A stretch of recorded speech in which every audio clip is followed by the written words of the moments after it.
We are back with another jam-packed episode of Lunes Live. Your favorite compas got you covered with all the NFL Week 2 takeaways.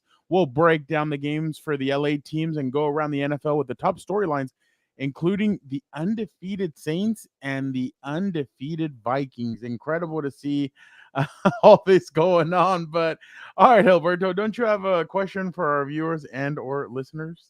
Yes, I do. Hello to all the new Vikings fans who subscribed to Compas on the Beat. I saw you in the comments last week, and yeah, keep going at me. That's okay, because they go from beating the terrible Giants to the very good. They're still not at. They still haven't surpassed 3 wins. So one more win to go, but they beat the 49ers. That's impressive. But we're getting to a point where we talk about pretenders or frauds or contenders. So for the engagement question of the week, the Carolina Panthers, no, the New Orleans Saints. Panthers, okay, let's not worry. They're definitely frauds. They're pretenders. They're terrible. They're awful. They're horrendous. We don't need to see more on the Panthers. But my thought is last week, or I guess 2 weeks ago, the New Orleans Saints, cruise or crush the Panthers. Nobody gave them credit. Nobody cared. We asked the Panthers, go ahead and do whatever you want, Saints. But now the Saints defeated the Dallas Cowboys in a beatdown in Dallas. So that offense is humming. Clint Kubiak is doing well. Alvin Kamara turning back the clock. So kind of a little bit of a clickbait question for the engagement question of the week. Are the Saints the best team in the NFL? I kind of want to laugh at the question, but hey, they are playing by far the best in the NFL after smacking the Panthers, smacking the Cowboys. So I'm not even sure who they play next week, but they continue doing it. Derek Carr, hey. Baker Mayfield, hey, MVP front runners, man. Go ahead. I believe. Hold on 1 second. I believe Eagles come there. Okay, that could be a big game there for them. So it's Eagles at Falcons at Chiefs. The Buccaneers come there. Broncos come there. Then at Chargers. That's an interesting couple of weeks. Man, we're at the point where we're checking the Saints schedule. That shows they're doing something there. Let's get to this intro before we talk about week 2. All right, let's go to the intro. Compas on the beat. Let's get it. Let's go. Yeah. So where's Compas? Yeah, there you go. There you go. Okay, all right. We got proof right there. That seems like he's asleep. Need you to wake up, Gilbert. There's a lot of energy. Come on, Gilbert. Let's go. Come on. Dan and Dago is at Moe's. I'll show you. I got it right. Okay, that's it. You guys, I am done with mine, but that's couldn't get better than a 2026 6th-round pick swap for a 7-rounder. So freaking love you, Chad. Hey, dude. Cool, man. Compas on the beat, man. Derwin James signing off, man. Watch Compas on the beat, man. Welcome to Compas on the Beat. I'm Fernando Ramirez. I cover the Chargers for the Sporting Tribune. With me, as always, my co-host, my tag team partner, Garrett Manzano, covers the NFL for Sports Illustrated, and his brain might be a little bit fried right now. What's up, bro? Yes, reminder. Oh, maybe I shouldn't remind myself because it was a good weekend, but reminder not to go to Las Vegas on a Saturday. Come back the next day at 7 a.m. To cover the NFL for week 2. But 24 hours. I want to say, Fernando, that we got maybe 2.5 hours of sleep before we boarded those 7 a.m. flights. Sunday, you had to cover the Panthers Chargers game. Obviously, I'm watching everything for week 2. And then, we're just cranking out stories. But, we're tough. We're warriors. Maybe some people don't show, I guess, the wear and tear like I do. You don't. I think you look like you've had plenty of sleep. But I know you haven't. So credit to you and that face cream that you're using, Fernando. As soon as the little red thing comes on and I hear the dun, da, da, da, boom. All right, let's go at it. But no, I was sort of feeling it this morning when I had to get up at 4:30 to go to the gym. I was kind of like, I was like, should I just skip? That's a flex, by the way. That's a humble. No, it's not. I'm like, should I skip? And I'm like, no, I'm not gonna skip. F that. So I jumped right up. And, I would have skipped for sure. Not gonna lie. I know. I just couldn't. I was like, but the reason why Gilbert is saying that, though, is because on Saturday we were at the Canelo versus Berlanga pay-per-view event. Obviously, the fight. Pretty cool. We got to see Adam Hill in the morning. Yeah. We had breakfast with him, so that was awesome to see him. We obviously went to Canelo Berlanga. Definitely interesting to see. One of the interesting parts was Rolly Romero kind of kicking off It was the card. actually, I think I forgot about the good undercard Fernando because of that stinker between Lara and Dana Garcia. Oh But yeah, my Rolly God. Romero, friend Caleb of the Plant. show. Caleb Plant had the place That was a good fight. they were excited about that fight. People were really jumping up, getting all excited. I mean, we'll get more into it tomorrow on Combat Compas, but definitely a long weekend, a lot of football weekend, Gilbert, obviously. Let's just get it started right now. The Chargers end up beating the Carolina Panthers 26-3. So bad that Bryce Young has now been benched and Andy Dalton will be starting for those Carolina Panthers. Yesterday, Dave Canales says, "Oh yeah, no, Bryce is our quarterback. He's our guy." Today, 24 hours later, a different tune. Oh, Andy Dalton is now our starting quarterback. Gilbert, first off, what did you make of the game? And we'll get into Bryce Young in a bit, but what did you make about of the game? What did you think about the way J.K. Dobbins does it again, Gilbert? I mean, he had 131 yards rushing, a touchdown. He had a 44-yard touchdown. Gilbert, the fullback on that play was Gus Edwards, who was able to make a good block to open up the touchdown. Yeah, sorry, I just saw some of those comments from Angel. Shout out to you, Angel. But speaking of the comments, it's funny, not to put somebody out there on blast. I don't even remember the person's name, but if I'm talking about you, say hello. But I saw one of the comments, maybe on What's Up Bolts recap or Combos on the Beat. Somebody is saying, I don't know if I'm gonna get used to Justin Herbert throwing for under 200 yards per game. And I'm like, what's wrong with that? Like, they're winning the damn games here. Have the rushing attack do what they do. Herbert, protect yourself. Hopefully the offensive line does better. He got banged up a little bit in Carolina, but who cares about stats for Justin Herbert? You're winning the games. When it's time to unleash the son of Odin, whatever else Dan and Dago says, the time will come. It's going to be in the playoffs, crunch time, tight game, the fourth quarter, 2 minutes to go. It's going to be up to Justin Herbert. But for right now, what's wrong with that? Winning kind of in ugly fashion. Well, not really. J.K. Dobbins is doing great. That first touchdown that he had, where you broke free to the left side, was beautiful. Yes, the Panthers are a JV team. They are no more somersaulting, Gilbert. He was don't told do by that. Joe Ortiz, which was no cool. more somersaulting. That was very cool. But keep being healthy and staying safe. And what a comeback story. I think he might have been on the Pat McAfee show. I think I saw. He was on it last week and he was on it this week. Oh, and yeah, he's best friends with Aaron Rodgers. So it's a great comeback. He's leading the league right now in rushing yards. Yeah, and I picked him up on the wire in fantasy football. I should have listened maybe a couple of weeks ago when you mentioned potential comeback player of the year. Having a great year so far. But I'm not, again, when you're playing the Panthers, there's not too much you could take away from, but it's the same formula, same recipe to winning games. Keep doing that. It is just amazing that Jim Harbaugh was able to turn around that running game so quickly. Even Jesse Minter's defense is doing well. I know it's maybe one game of a sample size because the Panthers don't count. But if you're going to ask me, I think you might have asked me about Bryce Young originally, but I think it's the right move, Fernando. It's about damn time.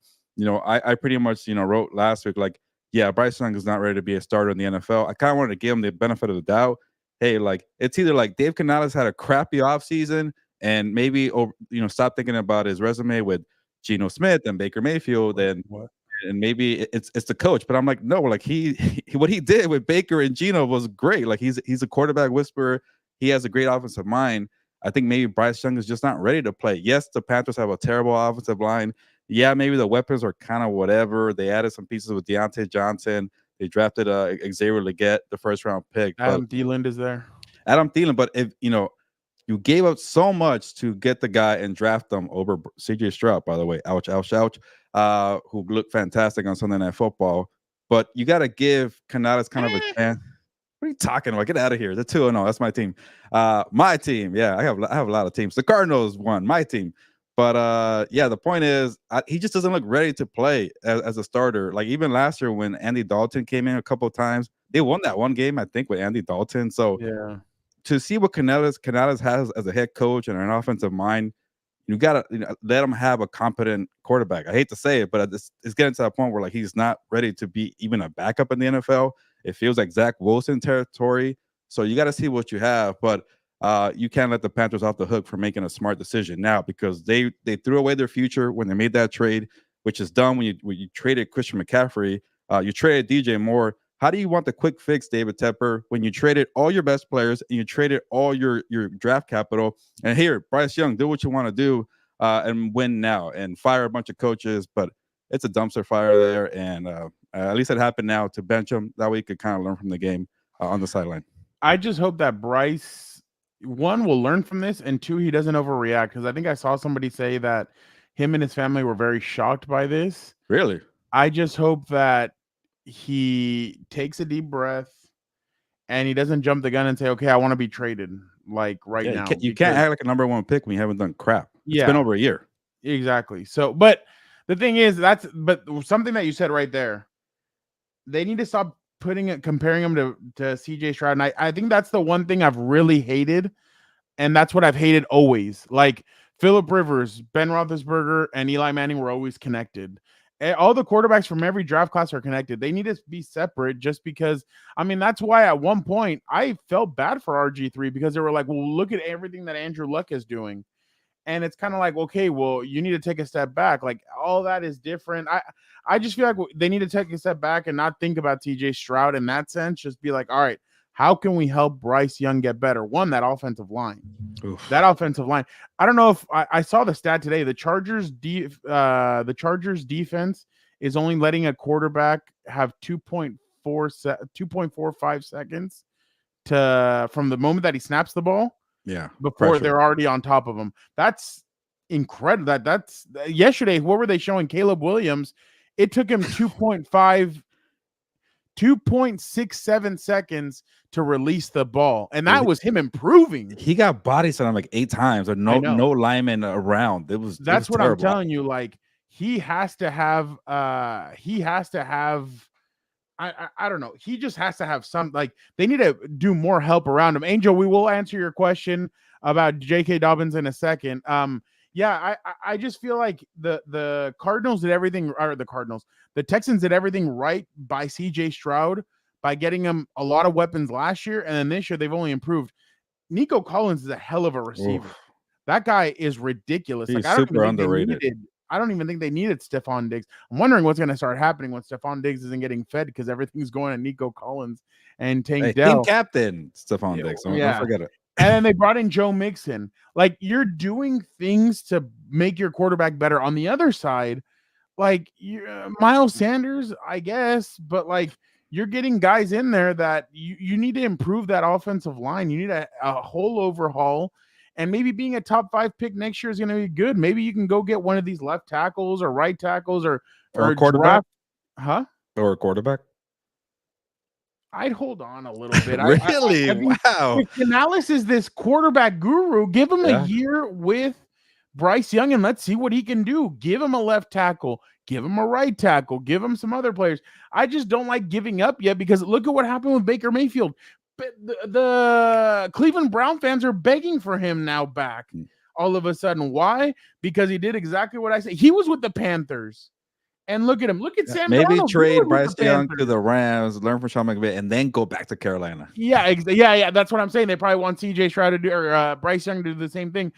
But that's what I'm saying. It's like you need to do more, and you need to do more to help this kid out. Maybe sitting him is the best thing. Maybe it puts that fire in the belly, because remember, this kid hasn't been challenged. He was at Mater Dei High School, I believe, and then he goes to Alabama. He's the guy. He's never been challenged like this. Let's see what kind of quarterback you have with him taking this challenge. Are you going to be the teammate that says, all right, F it, I'll be the backup, I'll learn, I'll scheme, I'll everything, I'll learn from my head coach, I'm going to stay longer than Andy Dalton is to show them I'm taking this seriously? Or are you just going to pout on the side, request a trade, and just do essentially what everybody thinks that most of these guys are going to do? So that's kind of my take on that. But I just think that they need to put more around him. That offensive line isn't helping. I mean, yeah, there was only 2 sacks, but that's because he was just throwing the ball into the dirt into the turf most of the you can't even say dirt anymore, throwing it into the turf because he was just so nervous about making a mistake. I mean, that interception that Elijah Molden had, he just jumped right through. Like, he read it all the way. He jumped right through and he got him. The Denzel Perryman one, it was a third down and he wanted to make a play. He held on to it. And then he took a big shot from Denzel Perryman.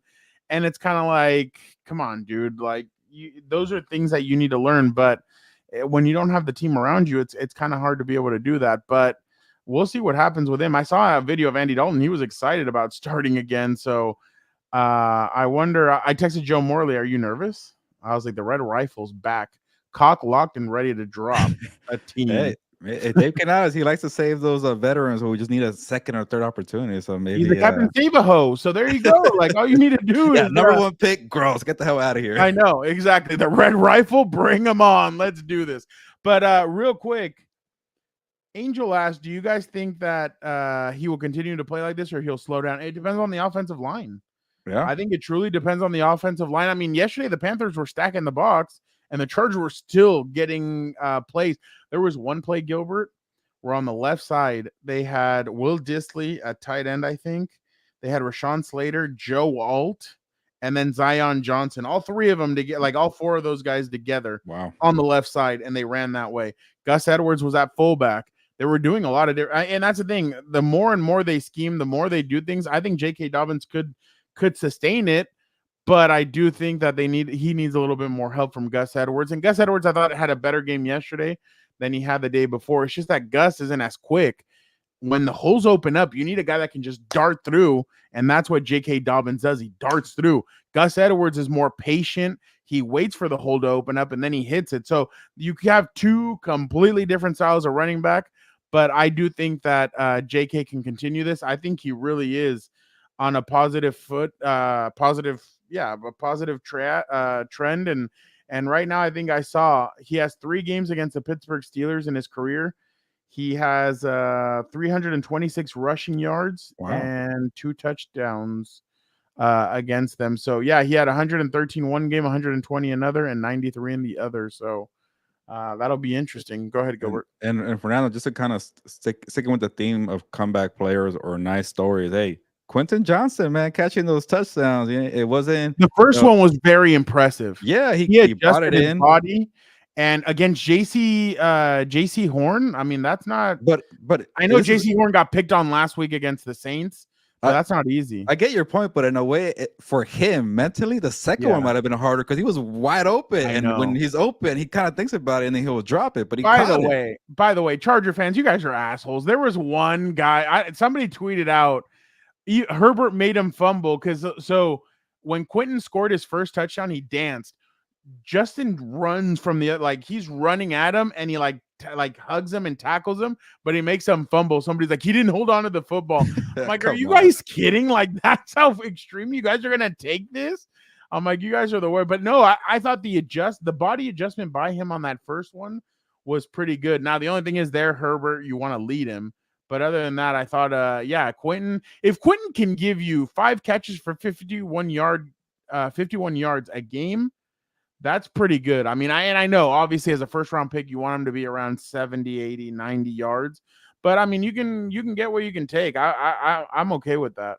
It was a great day for Tom Telesco. His former first-round pick doing great with the Chargers. His new team beating the Baltimore Ravens in an upset. Tom Telesco, what a guy there. But Joe Reedy was on fire yesterday. Yeah, I saw the tweets there, or the X's. What the hell you call them? Whatever it is. But yeah, that's a nice story, and it's good that guys are taking turns because obviously they don't have a clear number one. 1 week could be McConkey, 1 week Quentin Johnson, maybe 1 week is going to be Palmer, but that's the I know. Well, that everybody thought, by the way, somebody talking about the fantasy football people, like everybody thought it's gonna be Kamani Vidal or it's gonna be Josh Palmer. Like you just don't know what Harbaugh, besides J.K. Dobbins, was being very consistent. Like he just doesn't care. Feed the hot hand, make a play, win the damn game, be physical. I wish somebody would ask Jim Harbaugh about fantasy football. I think he would be like, what? What is this? What is?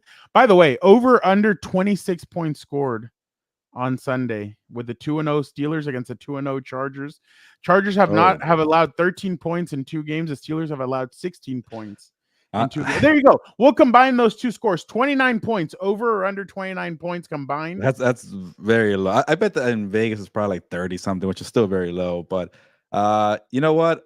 We could segue after this, but Yeah. I honestly have overlooked the Pittsburgh Steelers because yeah, sure, good defense, average offense. What's new, Mike Tomlin? So maybe if they do something against the Chargers, I'll give them a little more respect. But being the Broncos, sure, you beat the Falcons, but like this style of football, like I don't really care for it. I don't know, but maybe it's just me not being a fan of the old school game. But give me some more offense. I get Justin Fields is doing well, but come on. Who the hell's going to give you more offense? Mahomes threw for 150 yards this What are you week. talking about? My Cardinals and somebody saying they're not my team. You're getting a one-off from those are little 240 Kyler burgers Murray. right there. Come on. Is fantasy football a board game? That is hilarious. All right. Let's go over to our week 2 takeaways. I will let you, or you want me to go first, or you want to go? No, I could start this one, and I kind of went on a rant yesterday on House of Horns after the Rams got beat down because a lot of people were picking the Rams, even though like no Puka Nakua, a bunch of offensive linemen are down. Nobody cares for the Cardinals' effort in Buffalo, and I'm like, okay, they're the home team, and whatever. That's one of the ones that I got right, but I can't even count it because it wasn't an upset because the Cardinals were favorites in Vegas. But everybody who in the national media spotlight, myself included, was that they're all picking the Rams. But here's where I got it wrong, and a lot of people got it wrong. Like, I think consensus picks all around, anywhere you looked, NFL.com, ESPN, Yahoo, everybody had the Ravens, everybody had the Colts, everybody had the Lions, everybody had the Cowboys. The Bengals almost did it with the Chiefs, but they blew it. We could talk about the DPI later. But all these upsets, like I want to say 6 or 7 occurred in the NFL, and everybody was not bold. Everybody was just lazy and making all the easy. 49ers lost to the Vikings. Everybody picked the 49ers. There was just so many picks there. Okay, Fernando, it's okay. You get a couple. The point is, there's always like 1 or maybe 2 people. Yeah, that team. But for like you ask 80 people, they all make the same damn pick. So I was just annoyed when I was, I think I was on the plane to Las Vegas and I was watching NFL Network. I'm not gonna name names, but there's a show where you make all the picks, and it was 3 people. They're all making the same damn pick. 3, same. I'm like, have some kind of courage and go with the upset. So I think everybody's stuck on 2023. Everybody's stuck on week 1 overreaction. So I think it's still too early to kind of know who's gonna be like a contender and a pretender. But come on, people. I just ask everybody, have some kind of boldness, like picking the Raiders over the Chargers. How stupid, but be bold like me and pick the upsets every now and then. And I'm just so mad because my one upset, and I was the only one to pick it at SI.com, was the Tennessee Titans that beat the New York Jets. And those freaking Brian Callahan, chew out Will Levis more often, please. What are you doing fumbling in the red zone? Mike Williams with a good catch down the field. Yeah, I over saw the cornerback. That's when I knew that my upset was not going to happen. But I just asked people, have a little more cojones when you're making your picks. I love that week. Breece Hall got drug tested after yesterday's game, by the way. I wonder if Alvin Kamara got drug tested also after what he did. All right. Mine is the 0-2 Ravens and the 0-2 Steelers, or Rams are in trouble. 2-0 Steelers. Yeah, 2-0 Steelers. The Ravens, what exactly are you trying to do? Like, I don't understand what kind of style. Like, the thing that I've seen the first 2 weeks is they've gone away from Derrick Henry, and they're like, go make us a play, Lamar Jackson. Now, I'm going to be fair. Lamar's not that kind of player. He's not that Patrick Mahomes, Joe Burrow, like CJ Stroud. Guys that like, hey, we need you to go out there and make a play and win us the football game. That's not what Lamar does. That's not Lamar's game, and that's fine. Every quarterback's different. But to try and put everything on him, I think is a disservice to him. And I just have really questioned the way they've done and everything. A lot of players left. And I think I heard this morning, Rich Eisen said that there was a tug of war between the Chargers and the Ravens on keeping J.K. Dobbins. That both of them kind of had a tug of war, that J.K., I guess, preyed on it, and everything told him, go with Jim. It's something new, start something new, go over there. So But they lost a lot of players. They lost coaching. Patrick Queen is no longer there. He's now on the Steelers. They lost a lot. 3 offensive linemen from last year. Yeah, exactly. 3 offensive linemen are gone. So there's a lot of turnover, but a lot of people thought that the Ravens were going to be really good this year. And I was like, I would hold my horses on that one. Speaking of boldness, who picked them not to make the playoffs? Yeah, exactly. Yeah, there you go. So I just think that they're deeply in trouble. He's a growing. Robert, I understand that, but that's what I've always said. Is that he's saying then why is he a 2-time MVP? He's a quarterback, win games with your arm, not your legs. But he depends more on his legs. When he's won MVPs, a lot of those touchdowns and yards, they mix in the running and all that. And then they look at the team. The team has a great record. Last year they were 13-4. Yeah, they were really good. But at the same time, he had more weapons. This year he doesn't have what does he have? Zay Flowers. That's it. Rashawn Bateman. I did the math. Bateman, Likely, and Andrews combined for 117 yards. Mark Andrews doesn't look hasn't been the same. Likely, first game he was really shut down. He got 25 yards. Yeah, so they just he's a 2-time MVP, but he's just not that guy. I mean, look at it.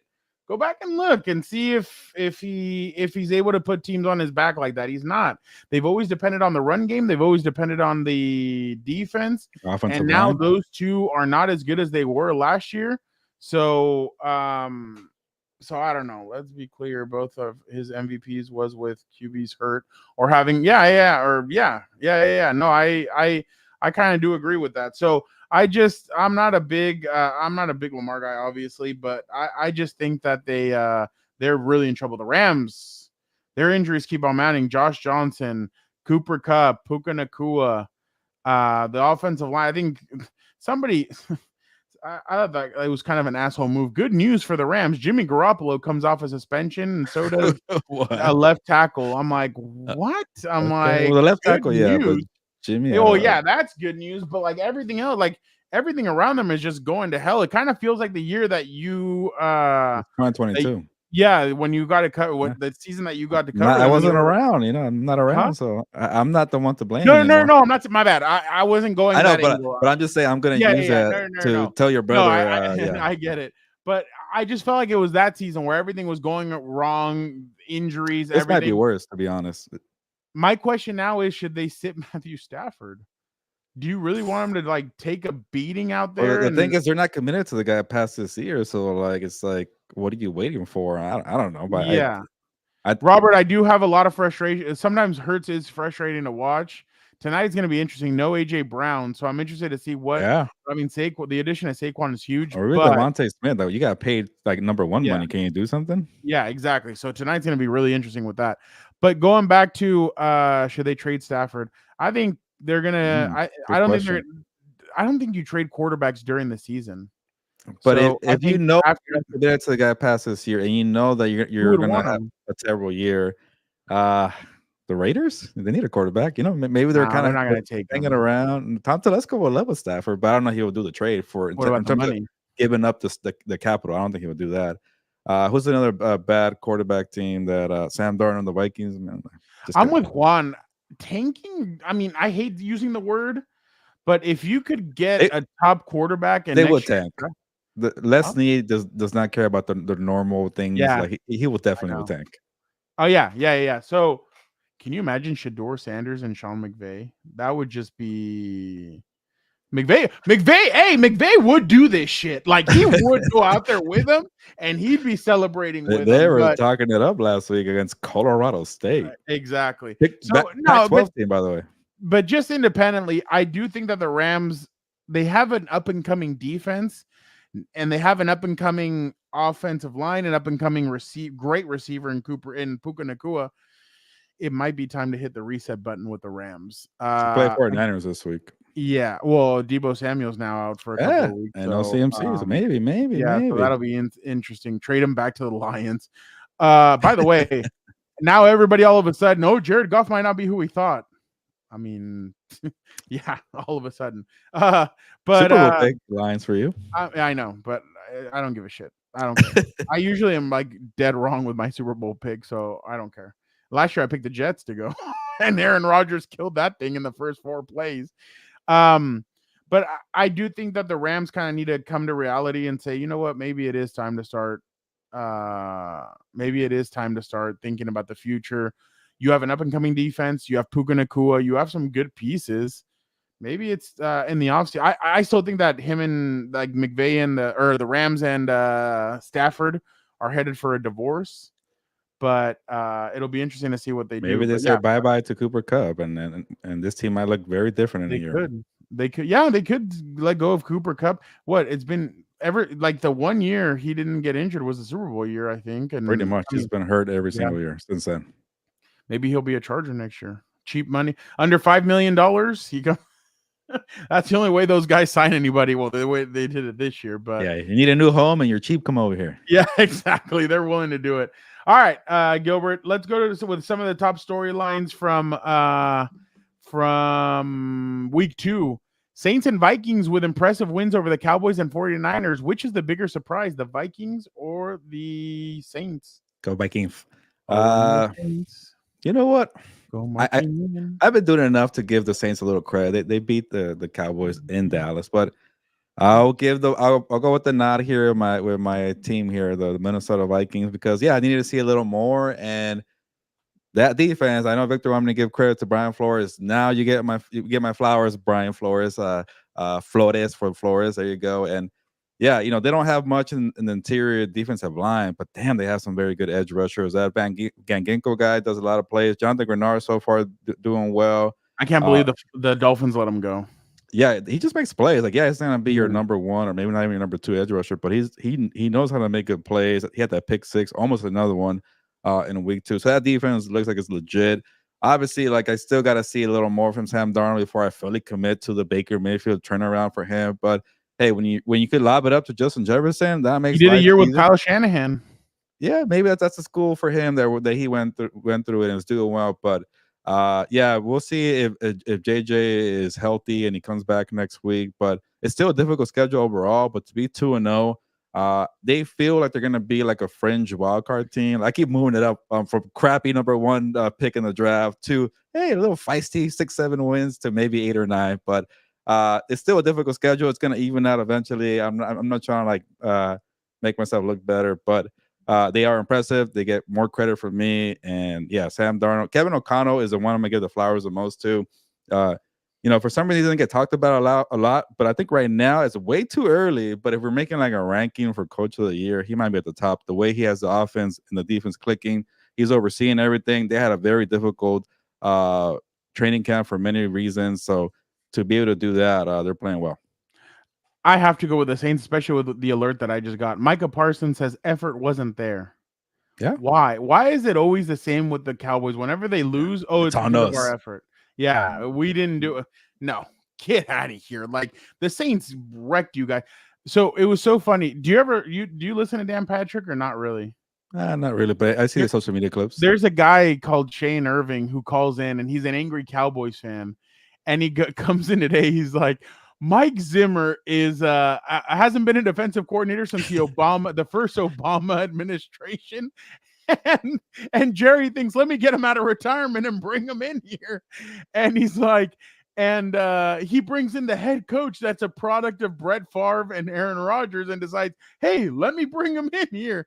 But it's so bad the way the Cowboys played, but the Saints are just flying around. And you remember when we were I went to only one of their training camp practices, but those guys were flying around. Tyrann Mathieu, Marshawn Lattimore, like that defense, Cam Jordan, they were flying around. You're like, wow, okay, the defense might be good. I didn't think the offense would be this good, but Alvin Kamara they score 6 touchdowns in a row on the first Cowboys 6 drives, 6 touchdowns. Kamara had 4 touchdowns. I think he had like 115 points. 115 rushing yards and like 70 receiving yards. He still has it. There he is. Robert knows exactly. So at the end, Dan will be like, have a nice week, Shay. And then he's like, whatever, Danny. I love that. Is the Saints that good or catching teams by surprise? Ryan, I don't know. I think the Saints they have a good team. They have a good nucleus, good receivers. They have the ultimate weapon in Taysom Hill. That guy lines up everywhere. They have Alvin Kamara, who looks better this year than he did last year. What about I your think boy Rashid Shaheed? Rashid Shaheed, that hey, 2 we touchdowns talked over about 50 him a lot yards that back to day. back weeks. San Diego guy, really nice guy. The difference is they have Gary Kubiak's son now at offensive coordinator. They made the change in offensive coordinator. Gary Kubiak's son, I can't remember his name. Clint. Kubiak, Coach Clint Kubiak. Kubiak. Clint Kubiak. He's like the Shanahan, like Yeah, he comes from that tree, doesn't he he? went through that Yeah. school, yeah. So I think he simplified a lot of what they're doing. It looks a lot different. I'll tell you one thing. I wish if they would have really hired John Gruden, this would have looked really interesting. But I really think that hiring Clint Kubiak was very smart by them. I think it helps their offense a lot more. I think it's improved their offense. I think they're doing some good things. Offensive line is much improved as well. Again, the Trevor Penning, I'm still a little hesitant about, but I think their team is much improved, and I'm gonna go. The I'm gonna left say, tackle's a stud, Fuaga, by the way. That does help. well, you interviewed him during training camp, so yeah, no, he's really.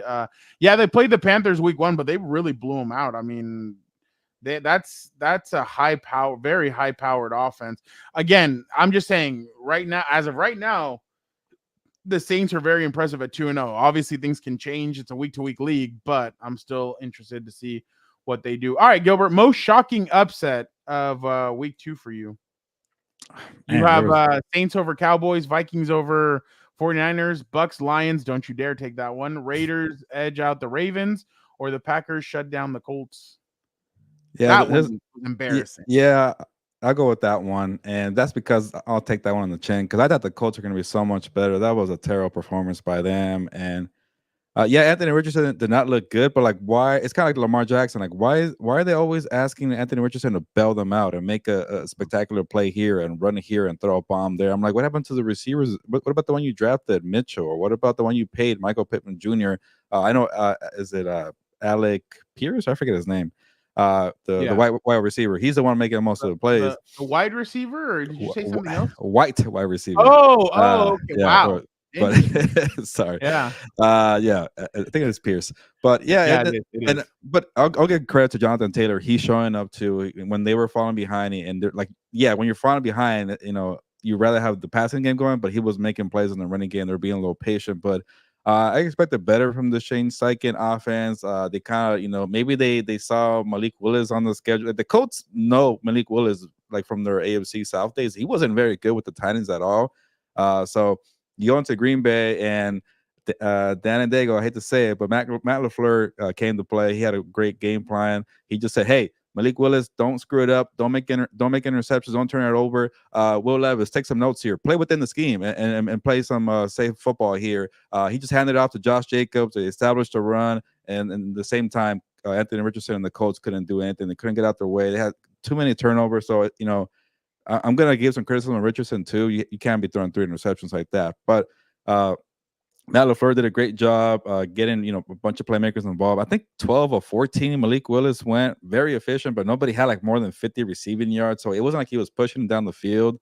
But Josh Jacobs, and then just do your job. Like sometimes that works. Like, hey, Caleb Williams and the Bears, take that approach. Like, yeah, you're the number 1 pick, but less is more sometimes. So, and then LaFleur is actually a better coach than Matt Eberflus. I hate to say it, but that's what we're seeing so far.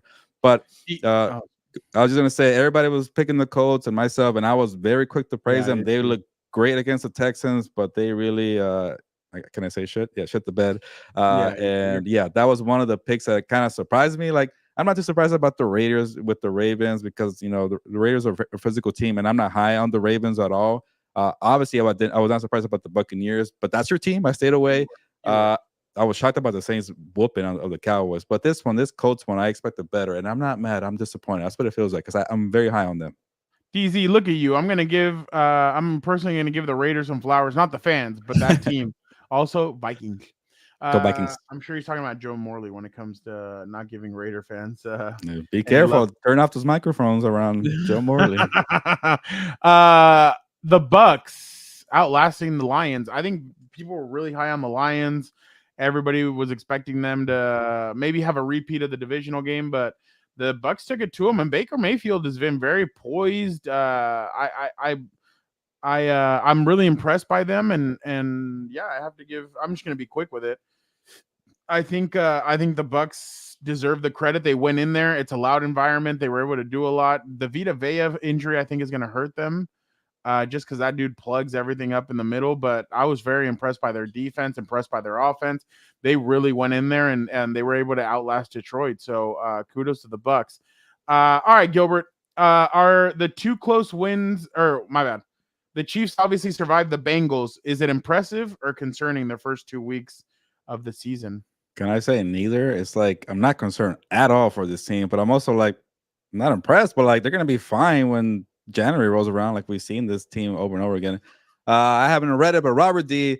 So Gil, you're picking the Steelers this weekend, correct? It will make Dana happy. Robert, I chose, surprise, surprise, the Chargers over the terrible Panthers. So give me some credit here. I'm not a total walking curse here. So, but honestly, that's going to be a tough one. It is in Pittsburgh. I won't give you my pick until I'm forced to make. Oh, crap. You just reminded me. I have to make picks today. So, oh, yeah, there you go. But yeah, reminder to myself, I got my picks are due at SI at 5 p.m. It's already 4:30. Ah, crap. Yes, the Chiefs got bailed out again, but it was definitely defensive pass interference. But I bet you, like, there's probably 12 teams out there that wouldn't have got that call in that moment. 12? I'll give you 31 other teams that guy was on him before the ball even got there. That was obvious DPI. But yeah. By the way, can we stop with all the okay, we get it. They're dating. But it's time to end going the camera tour. Like that was cute last season. This season, it's over. Stop it. It's over, Anakin. But come on, that was DPI. It was like the freaking Saints and the what's it called? Saints and the Rams in that one NFC title game. The Saints didn't get the call. So there are teams that wouldn't have gotten that call. But yeah, Mahomes and Taylor Swift, of course they're getting that call, which was the right call. But I get terrible. But I'll criticize the Chiefs there. They went backwards on that drive. Everybody fucking sorry. Yeah. Tony Romo was 1,000% convinced they're gonna freaking score a touchdown or get a field goal on that drive. Like, yeah, we seen it here. We're gonna get a touchdown. They go backwards. They're super cautious with their play calling. They have some terrible calls here.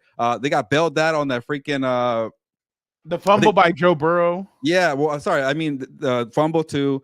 And then they could have like, scored on their final possession. They didn't. They punted it back. They even got a 4th and 16, and they're going backwards. And then they get this call here. So I knew it was gonna go that way, but it's just the Chiefs. They find the way usually. Sorry, Jesse. But like Tony Romo had me convinced. Like, yeah, we have seen this many times. It's 1,000% sure, and they're going backwards the whole time. Come on, we have seen it many times. The flag comes out at the end, and they get. That's why Tony Romo was so convinced. He knew it was going to come out. Tony Romo, Chris Collinsworth, and Tony Romo. Jeez, I think it is concerning that offense isn't putting up and I guess last year, yes, but their defense isn't as good as what it has been in the past. Like. There's a little bit of level of concern, I think, for their defense. I don't think their defense is as good. Travis Kelce just doesn't look the same. He has really kind of taken a step back. So I'm interested in 30. What does he have? 38 yards in 2 games. Yeah, I'm not too surprised. He's older. They're trying to save him. Yeah, but Xavier Worthy, Rashee Rice. One, he shouldn't be playing, but he's been pretty good, allegedly. He another good football player, but gets another Chiefs receiver. Even he gets the calls, but I know, and gets bailed out. He did an NBA thing. He saw the guy go up for the ball and he kind of went, oh, and he like jumped into it. Yeah, that if you really look at it, it was one of those like there was contact for sure. But yeah, they knew they were gonna get the call. Like you even saw Mahomes, he goes, oh, we got there. Like he even like started pointing at it. But yeah, Pacheco's going on. See, that's been their saving grace. Their run game has been really helping them. Yeah, now Pacheco goes on IR. Now I'm interested to see what. They don't have anything behind him. Kareem Hunt's in the damn building now, or he's meeting with them on Tuesday, and I'm kind of like, I don't know. So again, they do have some good weapons.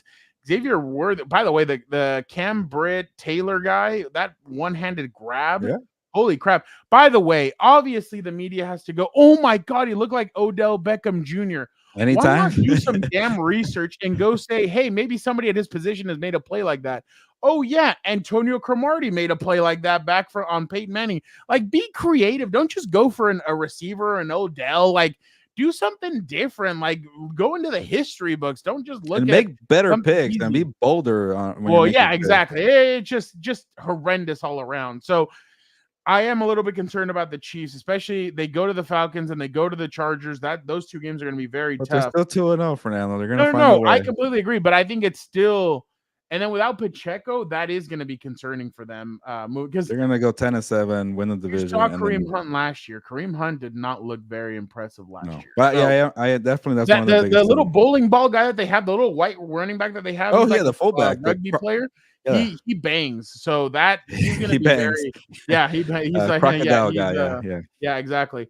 How worrisome is the pounding that Caleb Williams has taken in the last two games? Very concerning, because I'm getting to the point where like, damn, was Justin Fields the one who was right here and not the Bears? So because we have to get going soon. But he's getting body slammed, terrible offensive line. Very concerned. I think the Bears, Ryan Poles, good GM, getting players Keenan, Roma Dunzier, Eberflus, getting the defense to work. They cannot fix that offensive line. They drafted Darnell Wright and at the right tackle with the first round pick. I think they even traded down when Jalen Carter was there. They paid Nate Davis with entire everybody in Chicago wants this guy to get benched. By the way, I was doing some research. I think Braxton Jones. I'm blanking. Maybe it's Braxton. He was like a surprise 2 years ago. Terrible left tackle now. The whole offensive line is just terrible, and that kind of tells you, Dan and Dago, where are you? You don't have offensive line. You ain't got crap. My concern is that I knew Caleb was going to do exactly what he's been doing the first few weeks. He's trying to make those throws that would work at USC and it would work against other teams. Those throws aren't going to work in the NFL. And that's why during training camp, when they were showing all their stuff, I was kind of like, I'm a little concerned just because they're flashy plays. And let's be honest, the corners are taking it. They're going 50% at best at times. So some of it is on him too. So I am a little bit concerned. It's a tough ask with the offensive line, but he needs to be patient. Like, you're gonna lose games when you get all panic. Okay, we got to make a play here because the offensive line stinks. I'm out of the pocket. I'm on the run. That's when he gets in trouble. 2 interceptions yesterday, second half. By the way, real quick, Charger fans have been talking about that Doug Peterson is a product of the Brandon Staley system just because of that playoff win that they had against the Chargers a couple of years ago. Okay, but dating back to last year, Trevor Lawrence is now 0-7 in his last games. It looks like he's regressed. Is Doug Peterson on the hot seat if they don't turn things around, Gilbert? Well, I'll go first. I say yes. I don't need to give an explanation. Just look at what's happened. They were 8-3. They were selling playoff tickets and they end up not making it. Yeah. So now they've started the season 0-2. There's no excuse for this. He might be the first coach fired this year. Yeah. He's not careful. Ever since that, what's his name? Trevor Lawrence walked out with the calf injury on Monday Night Football against the Bengals. They haven't done a squad. We all thought Calvin Ridley was a problem, but it turns out he was maybe doing his assignment. It just seems like chaos. People are not executing. There's no flow within the play calling. I don't want to blame everything on Trevor Lawrence, but when you're shooting 51% from the field, that's not good for the number one pick who just got signed for $55 million per year. It's a Lawrence problem. It's a Doug Peterson problem, but they just paid Lawrence. Peterson, you're probably on the way out. We'll end on that one. Gilbert has to bank his picks for this week. I have a meeting to go to, so we will end it here. Guys, don't forget tomorrow, Combat Compas at 6 p.m. We have a lot. We have Canelo. We have UFC in the Sphere. The Tribal Chief makes his return in the debut of the USA Network, and he's going to tag team with Cody Rhodes. We'll get into all of that. And then right after that show, we will jump in with the 4 Compas. Victor Producer will be here. Dan and Dago will be here. So make sure you guys tune in. Hey, don't forget to check out everything that we got from the Canelo fight over the weekend. We had some great stuff. Make sure you guys check it out on Instagram, on TikTok, and on YouTube. We have a lot of great stuff. Listen to some of the stuff that we got to Canelo to say. I also got to talk to Diego Luna. That was pretty cool. So make sure you guys check that out. Gilbert with the great camera work. We literally, now we know how to attack and approach these. We attack it with an enthusiasm unknown to mankind. So it's definitely, these events are obviously awesome. Just going to be a little bit harder now that the NFL season's in here, but we're going to try and get, Angel, thank you so much. We're going to try and get all that content. But thank you guys so much for joining us. You guys are the best. Don't forget next week, or don't forget tomorrow, we will be back. Thank you guys so much. Gilbert, sabes que vámonos. Yeah, real quick. Robert D, when Web goes live, I'm going to text and dig on my pick. Let's see if he gets mad or he's happy. But I'll let you know on Wednesday or Thursday. Let me know when you guys go on Fernando. But on that note, ya nos vamos. Pues, vámonos.